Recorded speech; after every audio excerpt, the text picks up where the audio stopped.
बिस्मिल्लाहिर्रहमानिर्रहीम। अस्सलाम वालेकुम। प्रोग्राम सवाल जवाब के साथ मैं हूं आपका होस्ट शादा उस्मान ताहिर। नाज़रीन, महरन बलोच हकीकत या बैरूनी साजिश? रातों रात शोहरत पाने वाली महरन बलोच कौन है?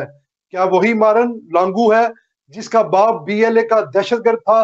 बीएलए की दहशतगर्द कार्रवाइयों पर खामोश रहने वाली महरन रियासती कार्रवाइयों पर मिसिंग पर्सन का ड्रामा क्यों करती है?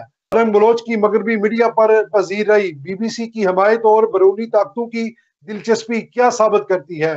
क्या वो बलोचिस्तान में गैर मुल्की एजेंडे को आगे बढ़ा रही है? बीएलए की भारत और मगरब से फंडिंग साबित शुदा है और महरन बलोच यकजहती कमेटी के जरिए इसका सियासी चेहरा बनी हुई है। इसके महंगे बैरूनी मुल्क के दौरे, मगरबी सहाफियों के साथ तल्लकात और पाकिस्तान मुखालिफ बयानियां क्या जाहिर करता है?